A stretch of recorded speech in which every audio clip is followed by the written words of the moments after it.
Hello दोस्तों, स्वागत है आपका एक बार फिर मेरे channel love for all purpose पे। वहीं सेक्शन 18 है वैश्यागृह को बंद करना और परिसरों से अपराधियों की बेदखली। सेक्शन 17 बात कर रहा है कि वैश्यागृह को बंद किया जाए, तो वैश्यागृहों को बंद करने के लिए आदेश करेगा और परिसरों से अपराधियों को बेदखली की जाएगी। तो कैसे की जाएगी वो सेक्शन 18 बताता है। क्लॉज 1, कोई मजिस्ट्रेट पुलिस से अन्यथा यह इत्तला मिलने पर, कोई मजिस्ट्रेट से या अन्यथा मजिस्ट्रेट को इतना मिलती है या क्या मिलती है, धारा 7 की उपधारा 1 में निर्दिष्ट किसी स्थान में, किसी सार्वजनिक स्थान में जो 200 मीटर की दूरी के अंदर किसी घर, कमरे, स्थान या उसके किसी प्रभाव को किसी व्यक्ति द्वारा वैश्यागृह के रूप में चलाया जा रहा है, प्रयुक्त किया जा रहा है अथवा वैश्याओं द्वारा अपना व्यापार चलाने के लिए प्रयुक्त किया जा रहा है। ऐसे घर, कमरे, स्थान या प्रभाव के स्वामी, पट्टाकर्ता या भूस्वामी या स्वामी, पट्टाकर्ता या भू स्वामी के अभिकर्ता को या ऐसे घर, कमरे, स्थान या प्रभाग के किराएदार, पट्टेदार, अधिभोगी या किसी अन्य भार साधक व्यक्ति को सूचना दे सकेगा कि वह सूचना की प्राप्ति के 7 दिन के अंदर कारण दर्शित करे कि उसे उसके अनुचित उपयोग के कारण कुर्क क्यों ना कर दिया जाए। मतलब न्यायालय को ऐसी सूचना मिलती है किसी स्थान में, कमरे में, घर में, पट्टाकर्ता ने, पट्टा गृहीता ने, उसके अभिकर्ता ने, अभिधारी ने, किसी ने भी वैसा व्यक्ति संबंधित कोई कार्यकलाप चल रहा है और न्यायालय यदि उसको लगता है तो न्यायालय उनको क्या करेगा, सूचना देगा, सूचना दे सकेगा कि वह सूचना की प्राप्ति के 7 दिन के अंदर कारण बताए कि क्यों ना उनकी वो संपत्ति कुर्क कर दी जाए। और यदि संबंधित व्यक्ति को सुनने के पश्चात मजिस्ट्रेट का समाधान हो जाता है कि उस घर, कमरे, स्थान या प्रभाग का प्रयोग वैश्यागृह के रूप में या वैश्य व्यक्ति के चलाने के लिए किया जा रहा है, तो मजिस्ट्रेट ऐसा आदेश पारित कर सकेगा। मतलब व्यक्ति को बुलाया, 7 दिन के अंदर उसको आना है, आने के बाद उसको सुनने के बाद न्यायालय को लगता है कि वास्तव में उसका उपयोग प्रशिक्षण के लिए, वैश्यावृत्ति के लिए हो रहा था, तो न्यायालय कुछ आदेश कर सकते हैं। न्यायालय किस तरह का आदेश करेंगे वो देखते हैं। अब नंबर 1 का, जिसमें निर्देश होगा कि उस आदेश को पारित करने के 7 दिन के अंदर उस घर, कमरे, स्थान या प्रभाग से अधिभोगी को बेदखल कर दिया जाए। 7 दिन के अंदर उस स्थान से उस अधिभोगी को क्या कर दिया जाए, निकाल दिया जाए। Directing eviction of the occupier with in 7 days of the passing of the order from the house, room, place और पोर्शन, वहां से उसको निकाल दिया जाए। इसमें निर्देश होगा कि उस आदेश के पारित करने के ठीक पश्चात, जो आदेश पारित हुआ है उसके ठीक पश्चात 1 वर्ष की कालावधि के लिए 1 वर्ष की कालावधि के दौरान और किसी मामले में जहाँ तक 15 के दिन किसी तलाशी के दौरान कोई बालक या वयस्क पाया जाता है, तो 3 वर्ष की कालावधि के दौरान उस पट्टे पर देने से पूर्व स्वामी, पट्टाकर्ता या भूस्वामी अथवा स्वामी, पट्टाकर्ता या भूस्वामी का अभिकर्ता मजिस्ट्रेट का पूर्व अनुमोदन अभिप्राप्त करेगा। मतलब वो कंडीशन दे दी उनने, जैसे ही आदेश पारित किया न्यायालय ने, न्यायाधीश ने, उसको खाली करने का, तो उसके बाद तुरंत पश्चात 1 वर्ष वयस्क की कंडीशन में और वहीं बालक या अवयस्क पाया गया था उस स्थान में, तो 3 वर्ष की कालावधि के दौरान वो पट्टाकर्ता, अभिकर्ता या जो भी है उसके लिए देने से पूर्व न्यायालय को अनुमोदन कराना पड़ेगा। तब न्यायालय की अनुमति से ही वो उसको दिया जा सकता है। परंतु यदि मजिस्ट्रेट को पता चलता है कि स्वामी, पट्टाकर्ता या भूस्वामी तथा स्वामी, पट्टाकर्ता या भूस्वामी का अभिकर्ता भी उस घर, कमरे, स्थान या प्रभाग के अनुचित प्रयोग से अनभिज्ञ था, मतलब जो स्वामी है, चाहे वो पट्टाकर्ता हो, चाहे पट्टाकर्ता हो या भूस्वामी हो, या भूस्वामी या पट्टाकर्ता हो या भूस्वामी का अभिकर्ता है, उनके अनभिज्ञता में ही हो रहा था, तो वह उसे स्वामी, पट्टाकर्ता या भूस्वामी अथवा स्वामी, पट्टाकर्ता या भूस्वामी के अभिकर्ता को इस निर्देश के साथ प्रत्यावर्तित करा सकेगा कि उस घर, कमरे, स्थान या प्रभाग को उस व्यक्ति को या उसके फायदे के लिए जो उसमें अनुचित उपयोग करने दे रहा था, पट्टे पर नहीं दिया जाएगा या अन्यथा उसके कब्जे में नहीं दिया जाएगा। मान लो जो स्वामी हैं जिनके बारे में बात हो रही है, यदि वो अनभिज्ञ हैं तो न्यायालय उनको निर्देश देगा कि जिनके माध्यम से वो प्रशिक्षण हो रहा था उनको ना तो पट्टे पर देगा, ना उनको उस हेतु वो प्रदान करेगा, या अन्यथा उसके कब्जे में नहीं दिया जाएगा, या तो वो उनको नहीं देगा या उनको उसके कब्जे में नहीं दिया जाएगा। वहीं क्लॉज 2 है 17th ए का धारा 3 या धारा 7 के अधीन किसी अपराध से किसी व्यक्ति को सिद्ध दोष करने वाला न्यायालय उपधारा 1 के अधीन आदेश उस उपधारा में यथा अपेक्षित कारण दर्शित करने के लिए ऐसे व्यक्ति को अतिरिक्त सूचना दिए बिना पारित कर सकेगा। मतलब सिद्ध दोष करने वाला न्यायालय जो है के अधीन आदेश उस उपधारा में यथा अपेक्षित कारण दर्शित करने के लिए ऐसे व्यक्ति को अतिरिक्त सूचना दिए बिना पारित कर सकता। मतलब अतिरिक्त सूचना नहीं भी देगा न्यायालय और आदेश पारित कर देगा तो कर सकता है। वहीं क्लॉज 3 है उपधारा 1 या उपधारा 2 के अधीन मजिस्ट्रेट या न्यायालय द्वारा पारित आदेश अपील के अधीन नहीं होंगे। यहीं 17A की बात हो रही है, उपधारा 1 या उपधारा 2 के अधीन जो आदेश हैं वो अपील के अंतर्गत नहीं जाएंगे, इनमें इनकी अपील नहीं होगी। और किसी सिविल या दंडिक न्यायालय के आदेश से रोके या अपास्त नहीं किए जाएंगे। ना तो किसी सिविल न्यायालय द्वारा वे रोके जाएंगे ना अपास्त किए जाएंगे, ना तो इन पर स्टे मिलेगा ना उनको रिपील किया जा सकता है क्योंकि आदेश मजिस्ट्रेट ने दिया है। ठीक है। यथा स्थिति 1 वर्ष या 3 वर्ष की समाप्ति के पश्चात विधिमान रहेंगे। उनका जो आदेश है 1 वर्ष और 3 वर्ष, ये 1 वर्ष की अवधि समाप्त होती है वयस्क की स्थिति में और 3 वर्ष की अवधि समाप्त होती है बालक या अवयस्क की स्थिति में, तो उनके बाद ये जो आदेश हैं वो समाप्त हो जाएंगे और विधिमान नहीं रहेंगे। परंतु जहाँ धारा 3 या 7 के अधीन कोई दोष सिद्धि इस आधार पर अपील पर अपास्त कर दी जाती है कि ऐसा घर, कमरा, स्थान या उसका कोई प्रभाग वैश्यगृह के रूप में चलाया या प्रयुक्त नहीं किया जा रहा है अथवा वैश्याओं द्वारा अपने व्यापार चलाने के लिए प्रयुक्त नहीं किया जा रहा है, वहाँ उपधारा 1 के अधीन विचार न्यायालय द्वारा पारित कोई आदेश भी अपास्त कर दिया जाएगा। मतलब वो जो आदेश हुआ था उसकी अपील हुई, अपील में ये सिद्ध हो जाता है कि ना तो वहाँ कोई वैश्यावृत्ति हो रही थी ना वो वैश्यावृत्ति के लिए दिया गया था, तो विचार न्यायालय का आदेश अपास्त कर दिया जाएगा। अपास्त करने के बाद जो उन्होंने कंडीशन लगाई थी 1 वर्ष और 3 वर्ष वाली वो भी अपने आप समाप्त हो जाएगी। वहीं क्लॉज 4 है अब तस्मै प्रवृत्ति किसी अन्य विधि में किसी बात के होते हुए भी जब कोई मजिस्ट्रेट उपधारा 1 के अधीन कोई आदेश पारित करता है अथवा कोई न्यायालय उपधारा 2 के अधीन कोई आदेश पारित करता है तब कोई पट्टा या करार जिसके अधीन वह घर, कमरा, स्थान या प्रभाग उस समय अधिभोग में है शून्य हो अपरिवर्तनशील हो जाएंगे। मान लो आदेश या न्यायालय द्वारा कोई आदेश हुआ है उनके विपरीत तो वो अपने आप पट्टा जो है या किराएदारी है वो अपने आप अपास हो जाएगी, शून्य हो जाएगी। वहीं क्लॉज 5 है जब कोई स्वामी पट्टाकर्ता या भूस्वामी अथवा ऐसे स्वामी पट्टाकर्ता या भूस्वामी का अभिकर्ता उपधारा 1 के खंड खा के अधीन दिए गए किसी निर्देश का पालन करने में असफल रह होगा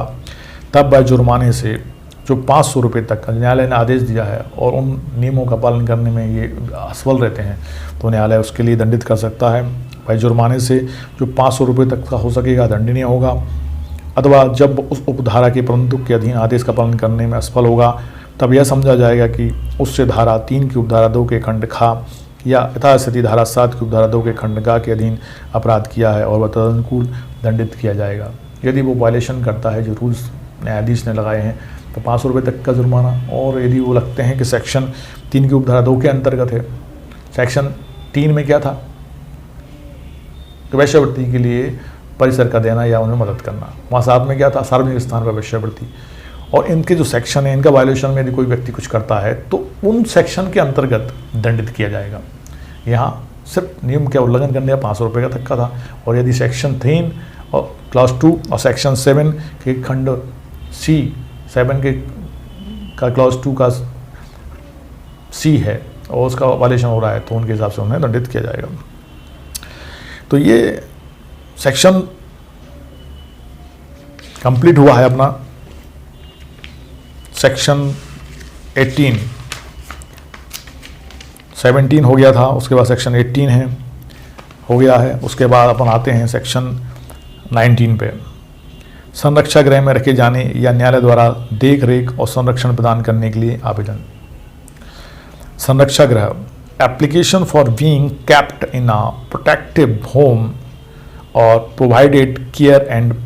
प्रोटेक्शन बाय कोर्ट। संरक्षा गृह में रखे जाने या न्यायालय द्वारा देख रेख और संरक्षण प्रदान करने के लिए आवेदन। इसमें क्या है कि संरक्षा गृह में रखे जाने किसी व्यक्ति को जो इस मामले में प्रोस्टिट्यूशन के मामले में फंसा है या करता हुआ पाया गया है तो उसको संरक्षा गृह में रखा जाए कंडीशनल, या न्यायालय की देख रेख में उसको संरक्षा गृह में रखा जाए या उसको संरक्षण प्रदान करने के लिए आवेदन किया जा सकता है। तो ये सेक्शन 19 में है। इसको हम देख सकते हैं। क्लॉज 1, कोई व्यक्ति जो वेश्यावृत्ति कर रहा है या जिससे वेश्यावृत्ति करवाई जा रही है, उस मजिस्ट्रेट को जिसकी अधिकारिता की स्थानीय सीमाओं के अंदर, उस मजिस्ट्रेट को जिसकी स्थानीय सीमाओं के अंदर वेश्यावृत्ति कर रहा है या उससे वेश्यावृत्ति करवाई जा रही है, इस आदेश के लिए आवेदन कर सकेगी। कौन कर सकेगी? कोई व्यक्ति जो वेश्यावृत्ति कर रहा है, उसे वेश्यावृत्ति कराई जा रही है, उस मजिस्ट्रेट को जिसकी अधिकारिता की स्थानीय सीमाओं के अंदर वेश्यावृत्ति कर रहा है, उसे वेश्यावृत्ति कराई जा रही है, इस आदेश के लिए आवेदन कर सकेगी। का उसे संरक्षण गृह में रख दिया जाए, ठीक है, उसको संरक्षण गृह में रख दो, मतलब कीप इन प्रोटेक्टिव होम। ख प्रोवाइडेड केयर एंड प्रोटेक्शन, और केयर और प्रोटेक्शन को मिले by the court in the manner specified in the subsection 3, जो सबसेक्शन 3 में डिफाइन किया गया है उसके हिसाब से। वहीं क्लास 2 है, मजिस्ट्रेट उपधारा 3 के अधीन कोई जांच लंबित रहने तक यह निर्देश दे सकेगा कि व्यक्ति को ऐसी अवरक्षा में रखा जाए जो वह मामले की परिस्थितियों को ध्यान में रखते हुए उचित समझे। जब तक कि पूर्ण रूप से आदेश नहीं हो गया है तब तक उसको ऐसे संरक्षित रखा जाए जैसे कि उसकी परिस्थितियों में ध्यान रखते हुए उचित है और वो वैसा करेगा। वहीं क्लॉज 3 है, यदि मजिस्ट्रेट का समाधान आवेदक को सुनने और ऐसी जांच करने के पश्चात जो वह आवश्यक समझता है, जिसके अंतर्गत अपराधी परीक्षा अधिनियम प्रोबेशन ऑफ ऑफेंडर एक्ट 1958 के अधीन नियुक्त किसी परीक्षा अधिकारी, प्रोबेशन ऑफिसर द्वारा आवेदक के व्यक्तित्व, घर की परिस्थितियों और पुनर्वासन की संभाव्यताओं के बारे में जांच भी है, हो जाता है कि इस धारा के अधीन आदेश किया जाना चाहिए, तो वह लेखबद्ध किए जाने वाले कारणों से आदेश करेगा कि आवेदक को किसी संरक्षा गृह में, इन a protective home,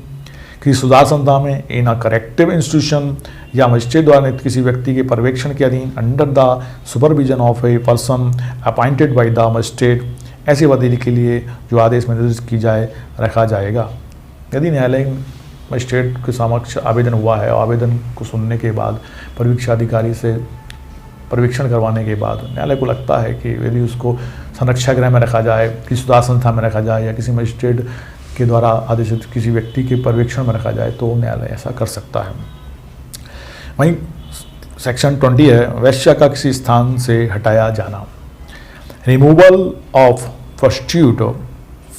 from any place. Number 1, कोई मजिस्ट्रेट यह इत्तला मिलने पर कि उसकी अधिकारिता की स्थानीय सीमाओं के अंदर किसी स्थान में रहने वाला या प्रायः जाने वाला कोई व्यक्ति वेश्या है, तो प्राप्त इत्तला का सार अभिलिखित कर सकेगा और ऐसे व्यक्ति को उससे अपेक्षा करते हुए यह सूचना दे सकेगा कि वह मजिस्ट्रेट के समक्ष हाजिर हो और कारण दर्शित करे कि उससे अपने आप को उस स्थान से हटाने की अपेक्षा और उसे पुनः प्रवेश करने से प्रतिषेध क्यों न किया जाए। मतलब न्यायालय को सूचना मिलती है कि कोई व्यक्ति इसमें लगा हुआ है प्रोस्टिट्यूशन में, तो न्यायालय उसको बुला के उससे जानकारी ले सकता है और उससे पूछ सकता है कि क्यों ना उसको इस स्थान से हटाया दिया जाए और उसे पुनः प्रवेश न करने दिया जाए। क्लॉज 2, धारा 1 के अधीन दी गई प्रत्येक सूचना के साथ पूर्वोक्त अभिलेख की एक प्रति होगी और वह सूचना के साथ उस व्यक्ति पर वह मिल की जाएगी जिसके खिलाफ सूचना जारी की जाती है। मतलब हवा में बात नहीं होगी, बात प्रूफ के साथ होगी कि भाई सूचना के साथ पूर्वोक्त अभिलेख की एक प्रति भी होगी कि उसको क्यों बुलाया गया है, क्या उसके ऊपर कार्रवाई हो रही है, और तामील की जाएगी जिसके खिलाफ सूचना जारी की गई है। ठीक है। वहीं क्लॉज 3 है, मजिस्ट्रेट उपधारा 2 में निर्दिष्ट सूचना की तामील के पश्चात प्राप्त सूचना की सच्चाई की जांच करने के लिए अग्रसर होगा। पहले तामील कर देगा, अब जो सूचना उसको मिली है उसको सही है या नहीं ये जानने की कोशिश करेगा। तो कैसे करेगा? साक्ष्य पेश करने का अवसर देने के पश्चात ऐसा अतिरिक्त साक्ष्य लेगा जैसा वह ठीक समझता है, और यदि ऐसी जांच पर उसे प्रतीत होता है कि ऐसा व्यक्ति वेश्या है और साधारण जनता के हित में यह आवश्यक है कि ऐसे व्यक्ति से अपने आप को वहां से हटा लेने की अपेक्षा की जाए और उसे वहां पुनः प्रवेश करने से प्रतिषिद्ध किया जाए, तो मजिस्ट्रेट लिखित आदेश द्वारा, ऐसा उसको लग जाता है कि वो व्यक्ति वास्तव में वेश्या है, तो उसको उस स्थान से हटाए जाने और लिखित आदेश द्वारा जिसमें निर्दिष्ट रीति से उस व्यक्ति को संशोधित किया जाएगा कि उससे अपेक्षा करेगा कि वह ऐसी तारीख के पश्चात जो आदेश में निर्दिष्ट होगी, जो आदेश की तारीख से 7 दिन से कम की नहीं होगी, मतलब जो तारीख दी जाएगी वो आदेश की तारीख से 7 दिन की कम की नहीं होगी, मतलब 7 दिन के अंदर अपने आप को उस स्थान से ऐसे स्थान को, मतलब सूचना जो आदेश हो रहा है उसमें जिस तारीख को आदेश हो रहा है उससे 7 दिन का समय मिलेगा। उसकी अधिकारिता की स्थानीय सीमाओं के अंदर हो या बाहर ऐसे मार्ग या मार्गों से और ऐसे समय के अंदर जो आदेश में निर्दिष्ट किए जाएं को हटा ले तथा उसे ऐसे स्थान पर अधिकार रखने वाले मजिस्ट्रेट की लिखित अनुज्ञा के बिना उस स्थान में पुनः प्रवेश करने से प्रसिद्ध भी कर सकेगा। मतलब उसकी सीमाओं से आप चले जाएं, वहाँ से वेश्यावृत्ति बंद कर दें और ऐसा आदेश करेगा तो उसमें 7 दिन का समय दिया जाएगा, इसमें उसको हटने का पूरा मौका मिलेगा। वहीं क्लॉज 4 है, जो कोई इस धारा के अधीन किए गए आदेश का उसमें निर्दिष्ट कालावधि के अंदर पालन करने में असफल होगा या जब किसी स्थान में अनुज्ञा के बिना पुनः प्रवेश करने से उसे प्रतिषिद्ध करने वाला आदेश प्रवर्त हो, तब उस स्थान में ऐसी अनुज्ञा के बिना पुनः प्रवेश करेगा। आदेश दे दिया, चले जाओ, फिर आदेश जारी है और उसकी सीमा में पुनः प्रवेश नहीं करना, लेकिन वो उन नियमों का पालन नहीं कर पाता है। तो यह जानते हुए किसी व्यक्ति से इस धारा के अधीन अपेक्षा की गई है कि वह अपने आप को उस स्थान से हटा ले और उसे पुनः प्रवेश करने की अपेक्षित अनुज्ञा अभी प्राप्त नहीं की है, ऐसे व्यक्ति को संश्रय उस स्थान में देगा अथवा उसे छुपाएगा। एक तो व्यक्ति है जो जिससे नियम तोड़ रहा है, उसे पुनः प्रवेश कर रहा है, और वहीं दूसरा है जो उसको संश्रय दे रहा है, जबकि उसको पता है कि उस व्यक्ति को वहाँ से हटा दिया गया है और उसको पुनः प्रवेश की अनुमति नहीं है, और वो ऐसे व्यक्ति को संश्रय देता है, छुपाता है। वह जुर्माने से 200 रुपये तक का हो सकेगा। मतलब shall be punishable with fine which may extended to 200 rupees and in the case of a continuing offence, और यदि ऑफेंस लगातार जारी रहता है मतलब 200 रुपये तक का जुर्माना हो सकता है उसको, और continuing offence with an additional fine, अतिरिक्त फाइन होगा, which may extended to 20 rupees for every day after the first during which he has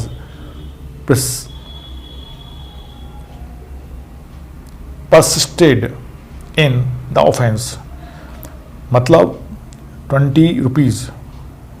20 रुपये प्रतिदिन के हिसाब से जितने दिन वो रुकेगा और या उल्लंघन कर रहा है वो फाइन उसके ऊपर लगेगा। 200 रुपये तक का जुर्माना हो सकता है। इसके अतिरिक्त जुर्माने के जो प्रथम दिन के पश्चात उसके बाद जिसको दौरान वह अपराध करता रहा है, प्रत्येक दिन के लिए 20 रुपये 20 रुपीज़ के हिसाब से उस पर चार्ज